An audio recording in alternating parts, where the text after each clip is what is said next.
Right. So our second speaker today is Dr. Christine Erlandson. Dr. Erlandson did her MD at Southern Illinois University, followed by residency at University of Nebraska Medical Center.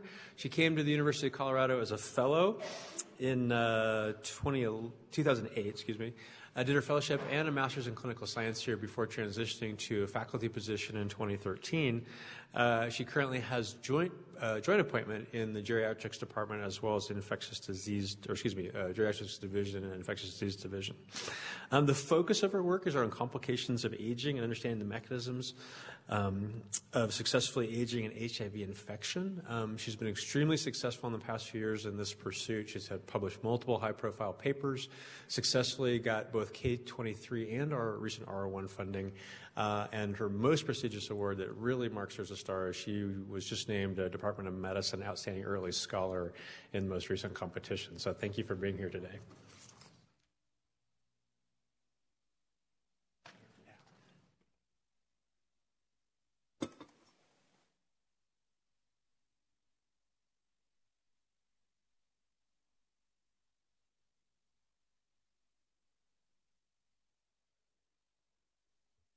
So I'm going to talk a little bit about the background from my R01, of which we just went into year 2. Can you guys hear me okay in the back?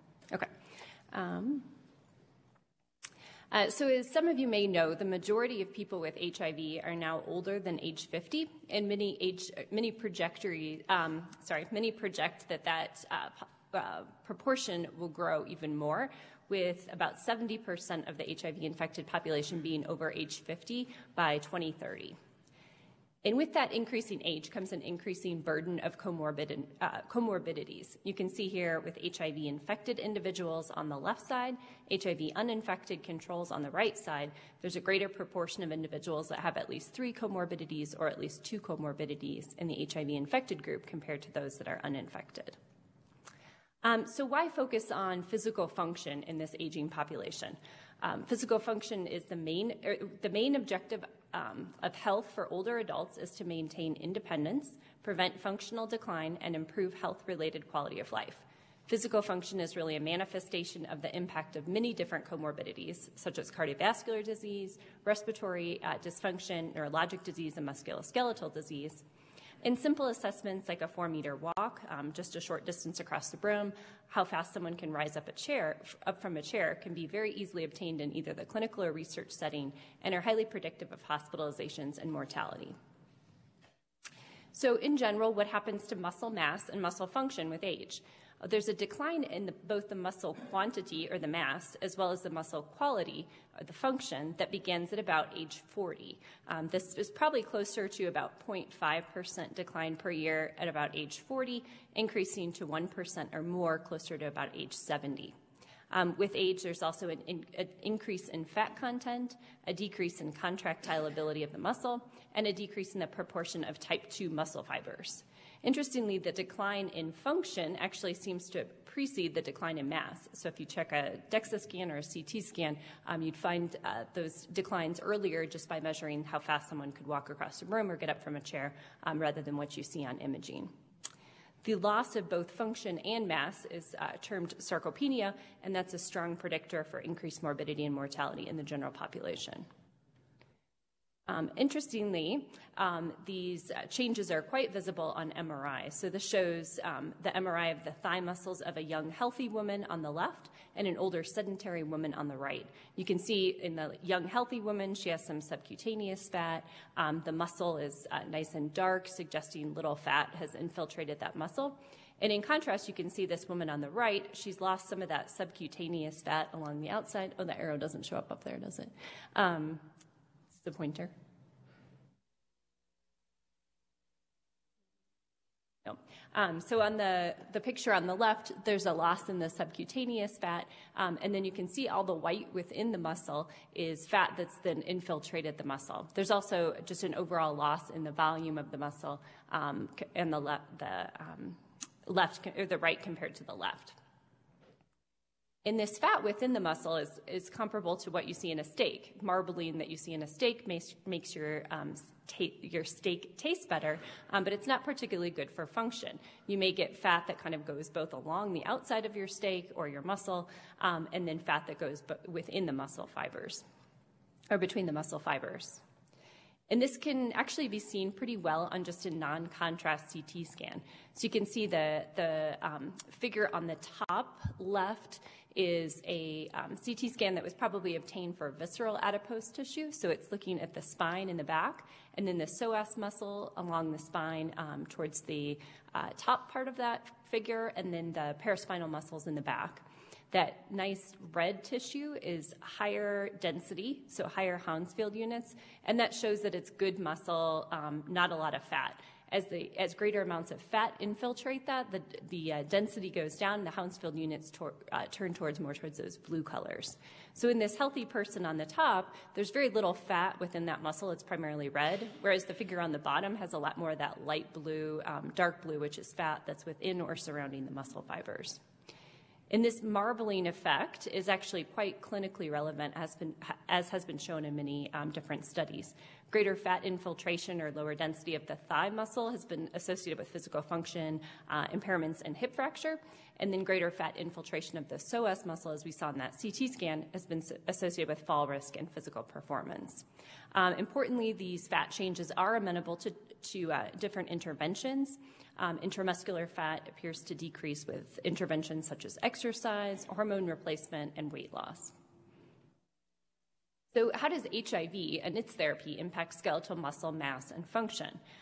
Initial ART with older agents such as AZT were associated with muscle toxicity as well as significant mitochondrial damage. Initiation of antiretroviral therapy with some of the newer agents is associated with what we commonly call the return to health, and we see a gain of about 1 to 5% in lean body mass after starting antiretroviral therapy when someone's been through an illness and been sick. After an initial increase in the first few years of therapy, the lean mass actually appears to decline a little bit faster in HIV-infected compared to uninfected controls over time. And this has significant clinical impact. We looked at gait speed in the multicenter AIDS cohort study, which compares HIV-infected men with HIV-uninfected men at risk for HIV. And you can see the HIV-infected men in the dotted line have a faster decline in their gait speed with increasing age compared to the HIV-uninfected men. We see similar trajectories with grip strength as well. And these physical function impairments are associated with inflammation. In this study on the left, we looked at physical function impairment in a cohort here in Colorado and compared a group of people with physical function impairment in HIV compared to those that had no physical function impairment, and saw a greater odds of physical function impairment with increases in inflammatory markers, including soluble TNF receptor 1, IL-6, and soluble CD14. We also looked at this and confirmed the data in the multicenter AIDS cohort study, looking at both HIV-infected and uninfected men. Here I just showed the frail versus non-frail HIV-infected men, and you can see that higher levels of CRP and IL-6 were found in those that were frail compared to those that were not frail. And then lastly, the muscle density also appears to decrease at a faster rate in HIV-infected individuals compared to uninfected. This also in the multicenter AIDS cohort study. You can see in that red line that the HIV-infected men have a faster decline in their thigh muscle density with age compared to HIV-uninfected men. So putting all that in context, what intervention might preserve muscle function through a decrease in inflammation and muscle fat? Any ideas? So, great idea, but unfortunately no one ever wants to do it. So our thought was statins. Is there any benefit to having a statin? And I think initially our thought was probably not. They're bad for muscle, and that's most of what I heard in feedback. And certainly that's what you hear in the lay press. There's all sorts of, if you Google statins and muscle, this is primarily what comes up is lots of warnings about how cholesterol drugs poison your muscles, they're dangerous, there's books on how statins are killing you, and all sorts of other good news in the lay press. And so it's certainly well established that statins can increase myalgias, but what about the effect on actual muscle function? Well, obviously, observational studies, when we're just looking at who experiences muscle symptoms, are influenced by patient factors. Someone who's on a statin is likely going to have more medical problems that also impact their function and their health, like diabetes and cardiovascular disease. But actually, very few randomized controlled trials have shown a negative effect of statins on muscle function. And I show here just some of the studies that have shown a negative effect at the bottom. You can see that most of them are observational studies that primarily report on self-reported symptoms. There's 2 randomized controlled trials. The first one was a study of 37 participants who received an intervention including exercise, and then half the group also were assigned to simvastatin.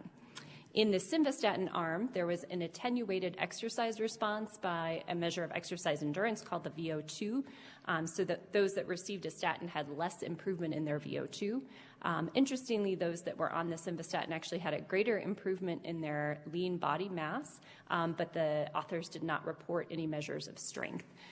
This study received significant publicity and actually had a letter in the New York Times, or an article in the New York Times, and lots of warnings about we probably shouldn't use statins if you're trying to exercise. The other big randomized controlled trial was a 6-month study that looked at simvastatin, pravastatin, or placebo, and reported lower self-reported energy and fatigue in the statin arm. But actually, very few studies that find a negative effect in humans with statins on muscle function. And I'm not going to read through all of these, but just some of the evidence that statins may actually improve muscle function. You can see in the top with the plus next to it, there's several randomized controlled trials between 6 to 24 months in contrast to the 12-week study, and many with fairly large numbers that statins improve lower blood flow to the lower extremities, improve walking distance, improve pain-free walking, and probably have a lot more benefit than we give them credit for. Very little data in the HIV population. This was a study that I worked on with one of my mentors at Case Western.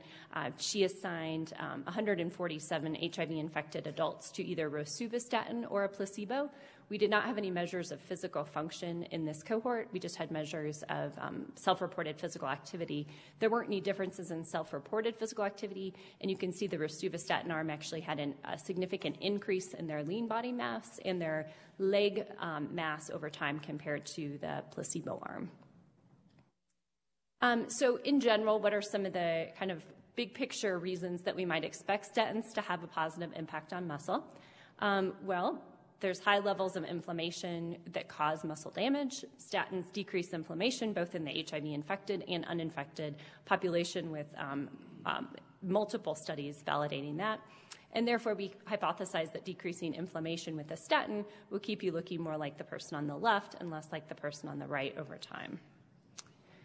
Statins can decrease fat and lipid accumulation in the liver, and although they aren't kind of the magic drug for non-alcoholic fatty liver disease, they have been shown to decrease liver cholesterol droplet size, decrease inflammation in the liver, improve non-alcoholic fatty liver disease in some populations, as well as improve liver enzymes. The accumulation of muscle fat that we see is strongly correlated with the amount of fat in the liver. And there really are no studies that have looked at the effect of statins on muscle fat, either in HIV or in HIV uninfected populations. So we don't know if statins would change muscle fat. And then lastly, kind of the obvious one, that statins decrease plaque buildup in the arteries, which would theoretically lead to increased blood flow to the muscles. If you have blood flowing to your muscles, you're probably more likely to not have pain and exercise, be more active, and have improved function. So the question then came to, how can we feasibly test the impact of statins in a large randomized placebo-controlled study for a long enough duration to see what the long-term impact on function is in an older HIV-infected population who aren't already on a statin, which for someone who was on year 2 of her K award at the time seemed like a far reach. But fortunately, there was a large study of statins that had just started enrolling in HIV called REPRIEVE. And REPRIEVE is the first large-scale randomized clinical research trial to test a strategy for heart disease prevention. REPRIEVE is looking at pitavastatin versus placebo to decrease the risk of heart disease in HIV-infected populations. There's over 6,500 participants that are enrolling primarily from U.S. sites, but also sites in South Africa, Canada, Brazil, and Thailand, and they're following for major cardiovascular events for up to 6 years. There's a mechanistic cardiovascular substudy tucked into REPRIEVE of 800 participants followed for 2 years, and in that substudy they get both CT scans and inflammatory markers. So we contacted the REPRIEVE team and got permission to enroll a subset of patients for testing of some muscle function, which led to my R01 proposal, which was prepare pitavastatin to reduce physical function impairment and frailty in HIV. And for this study, we are prospectively enrolling 600 participants that hadn't already started on REPRIEVE, and we're following them for up to 48 months in duration. We are just enrolling participants, or primarily enrolling participants that were also in that mechanistic substudy, so they'll have CAT scans, as well as several inflammatory markers that are already obtained. Our main hypotheses are that physical function will remain stable or show a slowed decline with pitavastatin compared to placebo, that those on pitavastatin will have a greater decline in markers of inflammation and immune activation, a greater reduction in muscle fat, and those changes in inflammation and fat will be associated with improved function. Our primary endpoints are simple. We really didn't want to add a lot to the already busy REPRIEVE visits, and so for those of you from geriatrics familiar with these assessments, we're doing an expanded version of the short physical performance battery. Instead of 5 chair stands, they stand up from a chair 10 times. They do a 4-meter walk, a standing balance test, including a 1-foot balance, and then some grip strength measures. It's all done within about 20 minutes, and we've trained 35 different sites to implement this using a standard protocol so it can be looked at across studies. And then coming back to the muscle outcome that I had mentioned earlier using the contrasted CT scans, our participants that are in the mechanistic substudy of REPRIEVE actually have non-contrasted coronary artery calcium scans. And so one of the radiologists on the REPRIEVE study actually suggested trying to use the CAT scans from the chest. And there's a few studies that have shown that this correlates well with muscles in the legs and muscles in the lower spine, or near the lower spine. And so we'll be looking at changes in muscle density from these views that are visible and obtained on the coronary artery calcium CT scan. So both at T6 and T9, looking at primarily the trunk muscles as well as some of the back and upper extremity muscles. So our primary outcomes are looking at that inflammation and fatty infiltration shown with the asterisks. There's also some interesting kind of mechanisms outside of those which may be more specific to HIV or just related to statins, including CMV, which there's some data that suggests that statins may limit CMV replication, which is an important element in HIV. Statins also can increase insulin resistance in HIV as well as the general population, so we'll be looking at some effects on that, as that may significantly increase the fat infiltration within the muscle. And then lastly, vitamin D tends to be quite low in our HIV-infected population due to some interactions with our antiretrovirals, and low vitamin D is a stronger predictor for someone having myalgia as well on a statin. So just some of the other pathways that we'll be investigating. And just to conclude, I think this study is particularly important because there really aren't a lot of randomized controlled statin trials that have looked at objective physical function measures past 1 year. And while we can say things don't change or they change minimally after 1 year, most people are on statins for decades. And so I think really getting a good idea of the potential benefits and harms of statins over a long duration of time is important in this older population that has multiple drugs that may have polypharmacy and may have drug interactions. And so I'd like to just briefly acknowledge the REPRIEVE and PREPARE study teams, which have been instrumental in trying to get this study up and running, the NIA for my funding support, as well as NHLBI and NIAID, which fund the REPRIEVE study, and then the ACTG leadership ID geriatrics and our study participants. And thank you. Carrie. Yes, so we're trying to get at least about 30% women.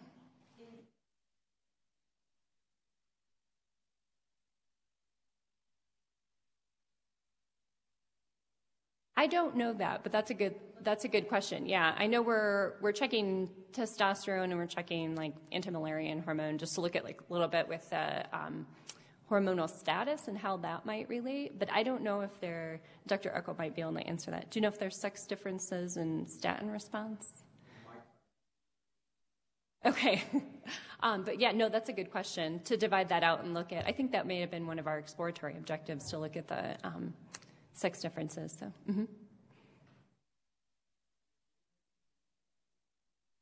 So we are not. The main study is only in people that have symptoms. They were trying to, the Reprieve study didn't want to routinely check CPKs just to avoid having people go off study because their CPK had gone up if they didn't have symptoms.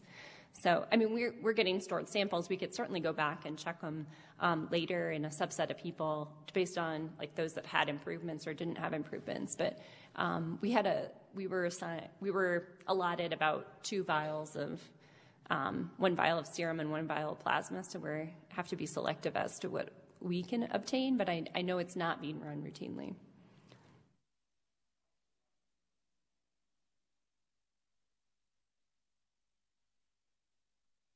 Mm-hmm.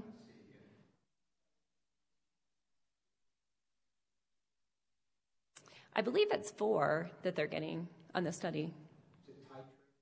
No. Mm-mm. Mm-hmm. Mm-hmm. They're not routinely repleting it. Mm-mm.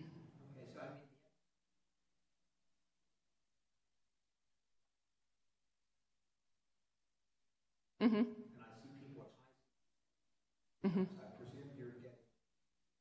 There's a symptom log they fill out regularly. Mm-hmm. Mm-hmm. Mm-hmm. Thanks.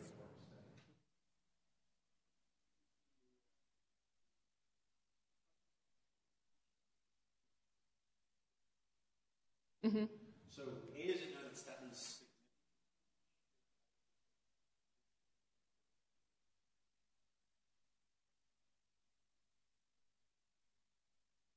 I don't think the effect of the fat within muscle with statins is known at all.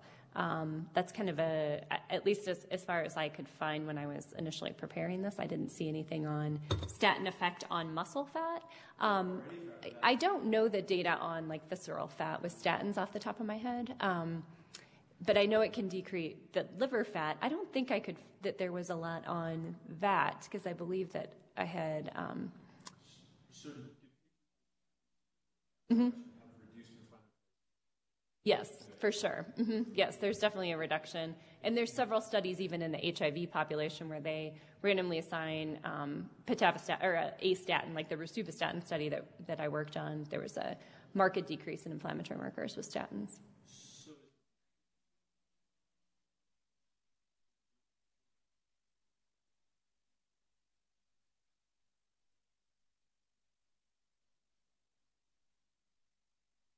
Like adding additional anti-inflammatory studies onto it, and Or on top of statins. like adding it like an NSAID or something on top of statins. Yeah. Most of the other anti-inflammatory therapies in HIV have not panned out particularly well. So I think that's part of the concern is what would you use that would be safe. The main idea with this was that in smaller studies, there has been a decrease in inflammatory markers as well as a decrease in surrogate markers of cardiovascular disease like carotid intima media thickness and some others. So this study was primarily designed to decrease cardiac events as a more definitive outcome. But definitely would an additional medicine on top of that decrease in inflammatory markers? Good question. There was just a small study of aspirin, and that didn't pan out, even though it had looked good in pilot. Kara was on a study of rifaximin that didn't do a whole lot. There's been many different inflammatory marker studies that haven't really shown a whole lot of potential, but yeah. So I think just to start with this and see if that decrease in inflammatory markers actually has clinical implication or if it's just a decrease in markers. So.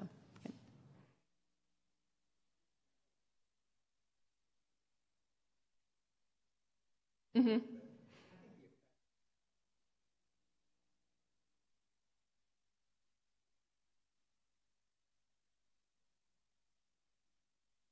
So the criteria for this study was that they can't have diabetes coming in, and they have to have a risk score of less than 12%.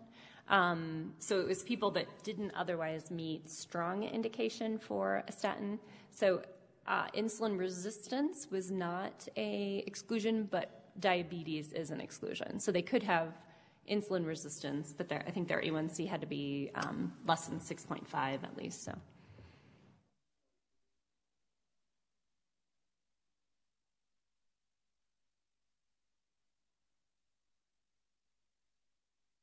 Mm-hmm. Mm-hmm.